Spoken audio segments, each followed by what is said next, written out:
اهلا يا استاذ شوقي. انت فاكره اسمي؟ انت بتيجي كل يوم خميس تاخد ورده واحده تقول انها خالتك، صح؟ ايوه خالتي. كل خميس؟ هي ست تحب النظام.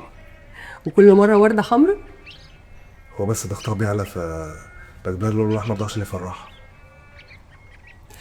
طيب تحب تشتري ورده خالتك النهارده ولا في جديد؟ لا، في حاجه جديده. خير. انا عايز بوكيه.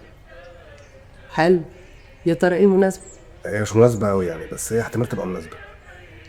خطوبه؟ لا، ما تكبريش قوي الموضوع ده، لسه حضانه يعني. يبقى عيد ميلاد؟ لا. اعتذار؟ هو ممكن يبقى اعتذار لو اتفهم غلط. هو ايه اللي اتفهم غلط؟ بوكيه. طيب. طب البوكيه ده لمين؟ هو الواحده.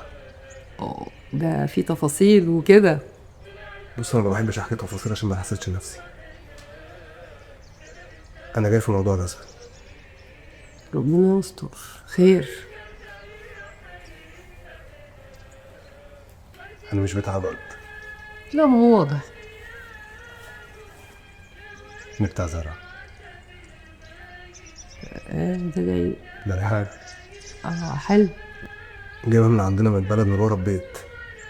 انت عارفه امي دايما بتقول لما اللحام بيبقى موجود في مكان بيريحه، يقعد يخضر ويحلو حتى لو الدنيا حرت عليه.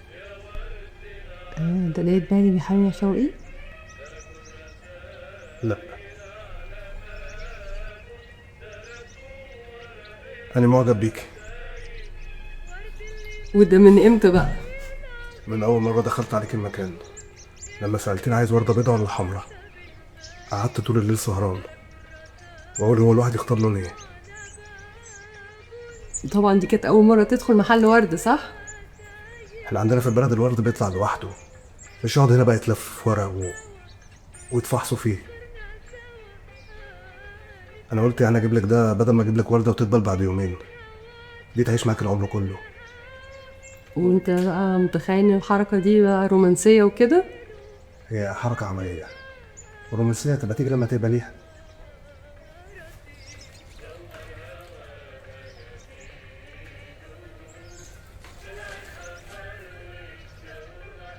طب والورده الحمراء؟ دي بقى لما تقبلي تشتغل معايا قوي بعد الشغل.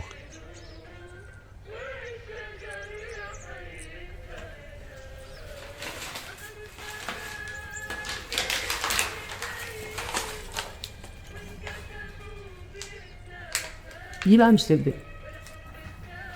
ليه؟ عشان دي على حساب. طب والقهوه؟ لا. هو عليك.